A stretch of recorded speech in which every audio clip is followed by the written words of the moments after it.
This is the Definitely Uncertain podcast, brought to you by Goldrock Capital. Each week, we look at how high net worth families can improve their lives, decisions, and investments in a deeply uncertain world. We always aim to provide practical information, even if we can't offer specific investment advice.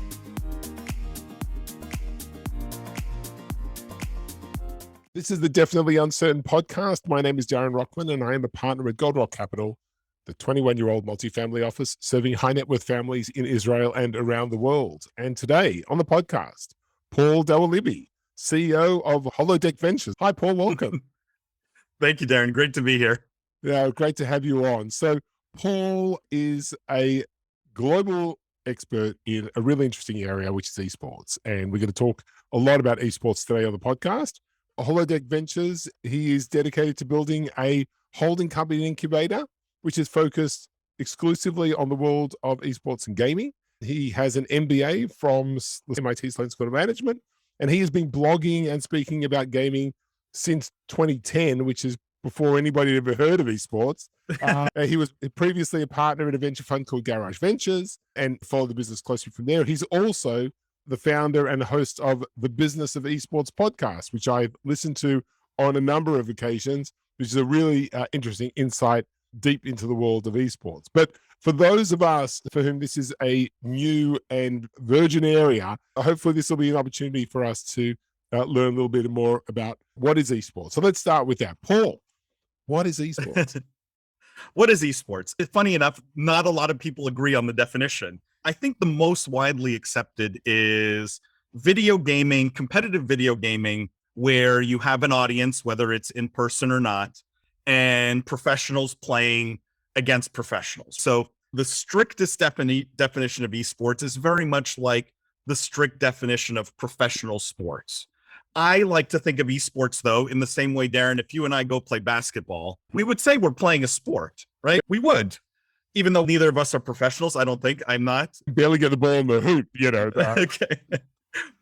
And so I like to think of esports and video gaming or gaming short as one and the same, right? It doesn't have to be the narrow definition, but I think the widely accepted version is esports is the tip of the iceberg. It's the pros on the stage, big prize money, and video gaming is the rest of the iceberg underneath the water, the really big opportunities. So for those who have only ever seen people playing on their phone, or maybe a kid or a grandchild in a basement somewhere in front of a screen. So basically we're talking about games where more than one player are able to play at the same time, and there's either a collaborative effort or a competitive effort, and the winner of the particular game is the winner of that competition. Very similar to the way that you would play a regular sport.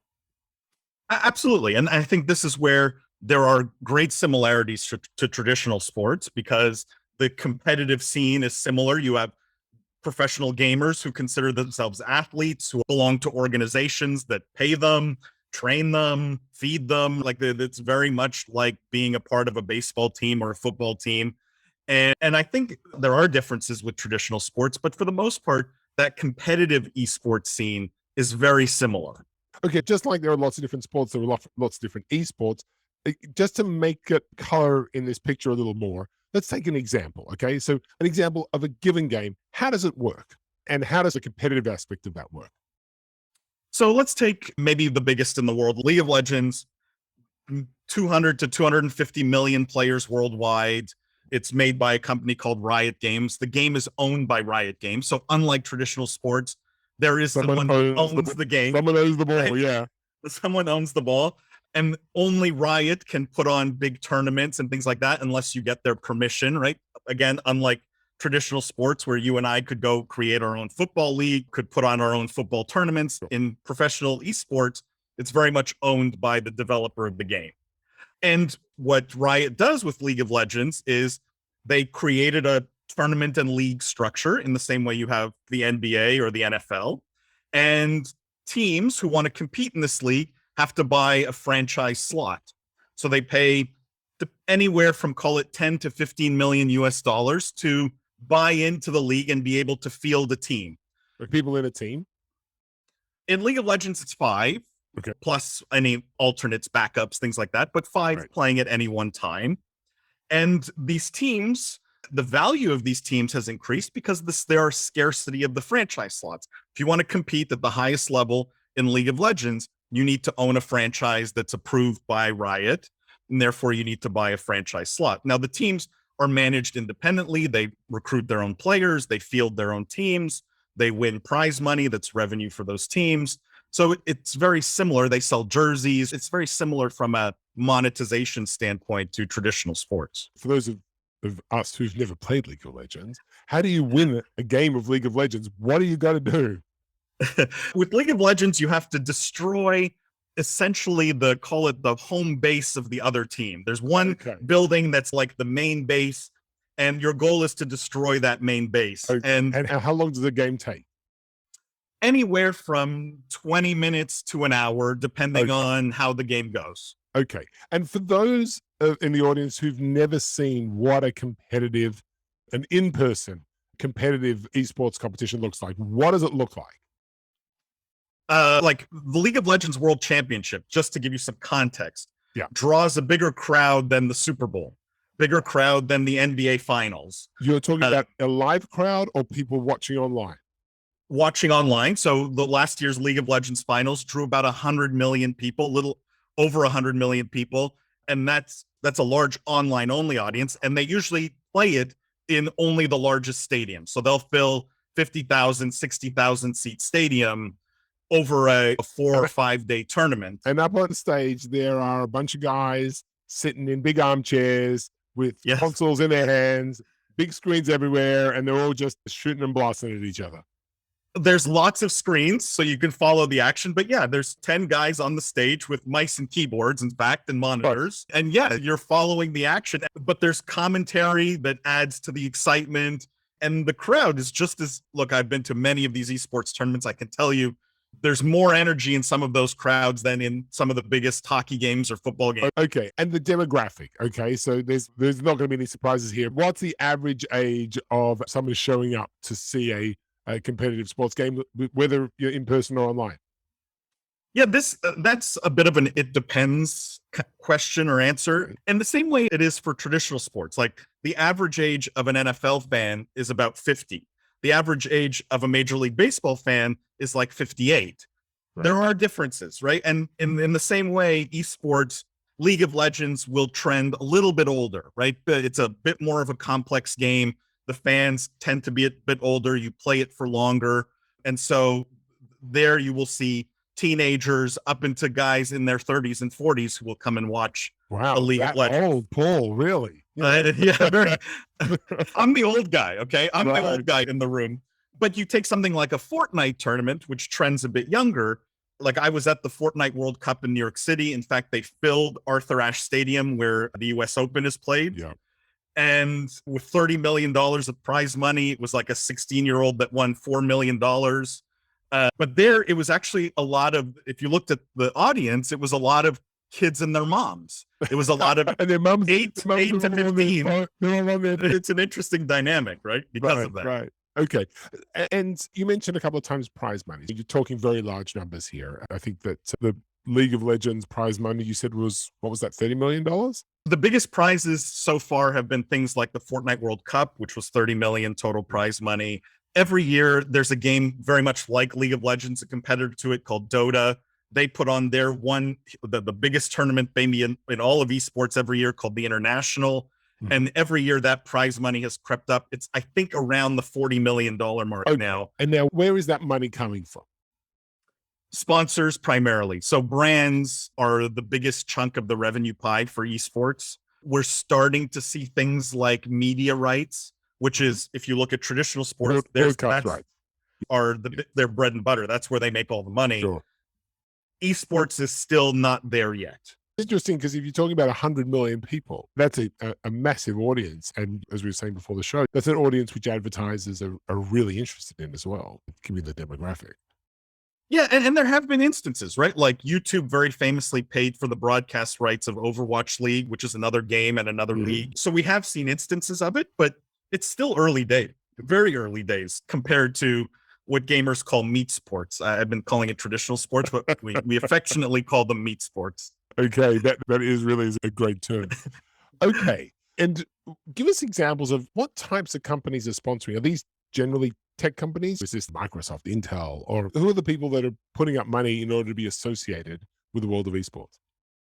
Yeah, people break down that world into two groups. I personally hate that we break it down this way. I'm happy to talk about why, but people break it down into what they call endemic sponsors and non-endemic sponsors, or endemic brands and non-endemic brands. And endemic brands are gaming companies that sell gaming products to gamers naturally. So Razer, Logitech, Corsair, HyperX, they're the ones selling the mice, the keyboards, the laptops, the gaming monitors. They're selling the stuff that gamers use. The world of esports is filled with endemic sponsors. All of these companies sponsor esports tournaments in some way or fashion. Where a lot of the new influx of dollars has come from, though, is the non-endemic sponsors, right? The companies you wouldn't expect. And League of Legends, for example, is sponsored by State Farm Insurance.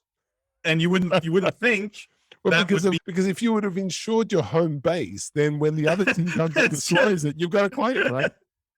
Yeah, and so you see things like this, or Toyota, right? Or Right. like almost all the car companies now sponsor esports tournaments because they know they can capture that customer early. And again, the gaming audience, I tell people, the most lucrative, still to this day, untapped audience on this planet. They're young, they're digital savvy, they have money to spend, they're well educated, right? They check every box of why a brand wants to reach out to these people or wants to talk to these people. Okay. So, Paul, you said you're the old guy in the room. So just tell us, Yeah. how does someone like you with a degree from an incredible university end up in the world of esports? Now, to be fair, esports, again, like I said, I think is the tip of the iceberg. There's Right. 3 billion gamers on the planet, people who self-identify as playing games, whether it's the dots game on your phone. My name's Darren and I'm a gamer. And so I think there's this massive opportunity. I was a VC and a tech entrepreneur for a couple of decades.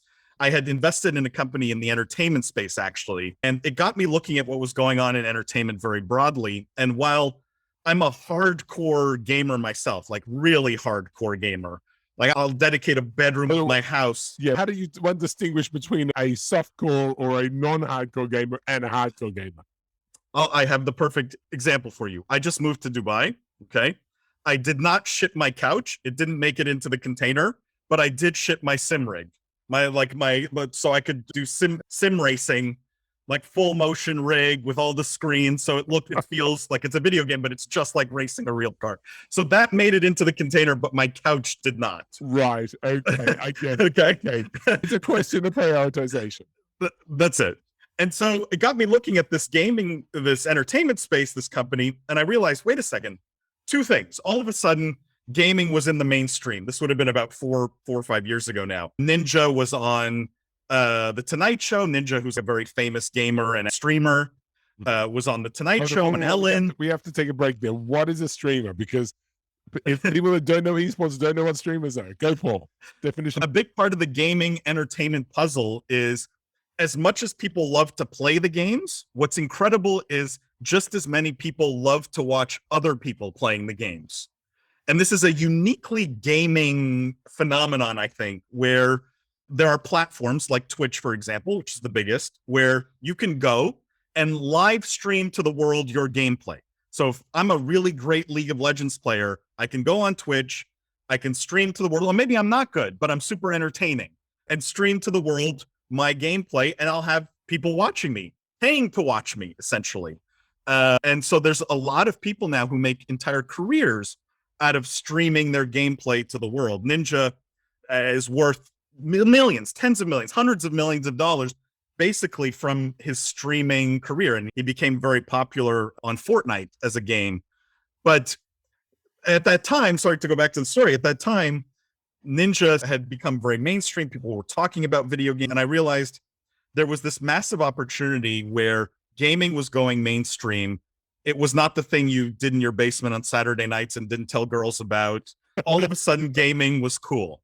And this light bulb in my head went off. I looked at the space and I said, there's this opportunity to take the business expertise, which I have as the old guy, and meld it with my knowledge of gaming, which I think you need to operate in the space, and try and do something interesting here, because this was going to be a rocket ship. Okay. If you think where the world of esports was maybe 5 years ago and the sort of trajectory. Where is it going? Where were we then? Where are we today? And where will we be 5 years from now? So if we're talking strict esports, it's all the curves are exponential for the most part, but strict esports has grown slower than the broader gaming opportunity. Not slow, slower, because professional competitive esports is still a relatively small market. You're talking about a very few number of people that can be pros, Sure. a very relatively few number of big tournaments. Which is the same in any sport. There's only so much room at the top, but the dollars are bigger, the audiences are bigger, the player salaries are bigger, the team funding are bigger, the venture money into esports is bigger. Like everything has grown over the last 5 years. I think where I'm really excited is what happens in the next 5 years or 10 years around gaming broadly. And if you define gaming as the creation of virtual worlds, because that's what gaming is fundamentally. Games create worlds that people inhabit, play in, and socialize in. And the reason I actually called my company Holodeck is there's a good reason. And for the Star Trek nerds, you might understand the reference. But it's at the core. War's not true.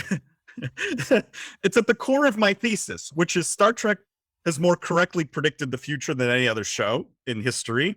And there's a room in Star Trek called a holodeck. And in that room, you could go into it and you could ask for anything you wanted. You could say, I want to go skiing in the Alps. And all of a sudden, that room, there's snow under your feet. You're on the top of a mountain. It's cold. You have skis. To your brain, you're in the Alps. You're skiing. Right. And your brain can't tell the difference. Technology is going to create holodecks. Human beings are going to create holodecks. And again, if we define gaming as the creation of virtual worlds, that's what holodecks create. I believe that this is the biggest revolution in humanity since the wheel. It disrupts basically every industry on the planet. Everything from tourism to education to even the adult industry. Literally every industry on the spectrum gets blown away by holodecks. And people will live and inhabit these holodecks, in my mind, a good portion of their existence. Now moving from the world of gaming into the world, which is beginning to be known as the metaverse. Yeah, that's just a term. It's still gaming in my mind. And gaming becomes the biggest industry on the planet. Like my thesis is over the next 20 years, there's no bigger wealth creator than gaming. We're talking about an industry that will not be worth trillions, will be worth tens or hundreds of trillions. Okay. But I want to just run that sort of thought, because when you think about gaming, effectively you're thinking about a form of entertainment. Okay. It is just in the same way that sort of sports is entertainment. I suppose the meat sport's also supposed to be healthy for you. Whatever. I'm not going to comment as to whether or not gaming is healthy for you or not. But is that the trajectory that you see for gaming / metaverse, that it effectively is a form of entertainment, whereas tourism is also essentially a form of entertainment? Escapism? Yeah. I think there will be components of this metaverse / gaming future that also replace the way we work. Okay. Why would we have a Zoom call if we can inhabit the same space virtually and meet and interact in a way that's a true virtual meeting? Correct. That you and I don't know that we're not physically in the same room, right? Our brains cannot tell. So I think there's components of it that also completely disrupt work. But my tagline on the podcast is the future is fun. And I believe the way humanity is going, increasingly, a lot of work is being disintermediated by AI, by robotics, by things like that. You look at the trends, human beings have more leisure time than ever in the history of humanity. This is a trend line that is only increasing, right? We have more and more time to fill with other things, whether it's being on Facebook or playing a video game, we're filling it. Well, it's also because we ended up living to 150 years old. So, there's a lot of absolute time, a lot of relative time. So entertainment to me is not, it's an interesting word, but it's like, what is the future of fun? People talk about the future of work, and I think that's interesting. And I think there's a lot of people figuring that out. The future of fun is where I talk about gaming more broadly. So I want to just take a step slightly towards philosophy here. I think one of the criticisms of the sort of last revolution, or the revolution we're coming maybe to the end of, which was the social network revolution, was that whereas it seemed to be fun, actually there were many elements of it which were, let's call them antisocial, or had externalities which were quite destructive. Um, how does that play out as you think about the future of gaming? Yeah, let me just attack the assumption a little bit, which Go is for it. the average 12-year-old today is way more social than any 12-year-old that lived before them. Even though you can disappear into your phone, you're disappearing into a world where they're texting their friends, they're on Snap, they're on Instagram, they're on TikTok, they're on, right? It is interconnected, it is social in its own way. Gaming swallows everything that, in my holodeck future, gaming swallows everything that people who resist these things may hold near and dear. It swallows all the social networks. It swallows all the meat sports. Why would you put your kid in real football if they can go play football on a holodeck and never get hurt? And so there's always going to be unanticipated consequences of new technologies, new paradigms. My view is you cannot stop progress. And so as someone living today, it's happening anyhow. I'd rather figure out how to profit from it than worry about consequences I will not live long enough to see, and know that every technological revolution, people have figured out to manage around the downsides. It's never perfect. It's always a little messy, but I think anything I say or do is not going to stop holodecks from being invented, in my mind. Okay. All right. So now let's talk about the investor side. Not because that's not an interesting conversation, but probably I could do it for the next 2 hours, and the podcast is only supposed to be about 30 minutes long. What opportunities are there for, you mentioned venture dollars. What are the opportunities out there for people who are interested in this area as investors? And maybe what are some of the things that people need to look out for as well? Yeah. My advice right off the top is always don't go it alone. And I think that's probably good investment advice in general. If you don't understand the space like very natively, right? Like you haven't been a gamer for the last 10 years and understand the players and how they interact. If you're not 28 years old, don't go alone. Or Paul. Paul. Yeah, Paul's not 28. I'm not 28. I wish I was. But there are ways to play. And I think there are more obvious or traditional ones, like investing in venture funds that are investing in the space. That is one way. And there are names out there, Griffin or Galaxy, or there's a handful, call it a dozen or so, traditionally structured venture funds that focus on gaming. There are ETFs that you can invest in that try to capture a cross-section of the gaming universe. There, you're obviously only exposed to public companies, but you will get a good basket or cross-section of the gaming universe. Usually ETFs are obviously for more mature businesses, or somewhat more mature businesses. Are there enough mature businesses in this world that you're actually able to get a decent cross-section by going that direction? Yeah, for sure. And they think about it a little bit more generally in the sense that you have fewer game developers in that basket, like an Activision Blizzard, which was just bought by Microsoft, or the deal was announced, hasn't closed yet. And you're talking about a company there worth $80 billion. So like Activision Blizzard was not a small company by any means. But you also have names in those baskets, typically like NVIDIA, which makes the hardware, the graphics cards to power these games. And now NVIDIA also makes chips for self-driving cars and for data centers, and right. So it's less of a pure play way of getting into the market. But I think if I was to do my own ETF, I think that's the kind of exposure you would want. Look, the one investment I'm consistently over time annoyed at myself about was NVIDIA. It's a great example, just because I've bought every new NVIDIA card for the last, 20 years and never bought the stock. And the stock has just done like up and to the right for the last decade. This is the kind of stock, if you believe in the gaming future. I'm just going to say, just in case it's not clear, this is not a stock recommendation. Hey, what the hell do we know? Go ahead. No, but the point is, it should be in the basket. If you believe in that gaming future, if you believe in my vision of holodecks and everything I talked about, NVIDIA is one of those companies that, you could put Intel and AMD and anyone making, chips and graphics cards and things like that in that basket, and say, this is a bet that is probably a good one for the future. Okay. And so one last question, because this really is fascinating, Paul. It really wonderful opening to this world for many investors. Where is the sort of interaction or the crossover between gaming / esports on one side and the crypto T world on the other side? Because these two worlds have somewhat collided or have commonalities. That is a depends who you ask question. Alexis Ohanian, who was the co-founder of Reddit, at some point in the last 6 months came out and said, crypto gaming or blockchain-based gaming is the future of gaming. Mm-hmm. And it's his belief that 10 years from now, every game is going to be a blockchain-based game. Now, it's his belief. I think he's totally wrong. And my view, although maybe somewhat controversial. Let's just explain that, what that means. What does it mean that every game is going to be a blockchain-based game?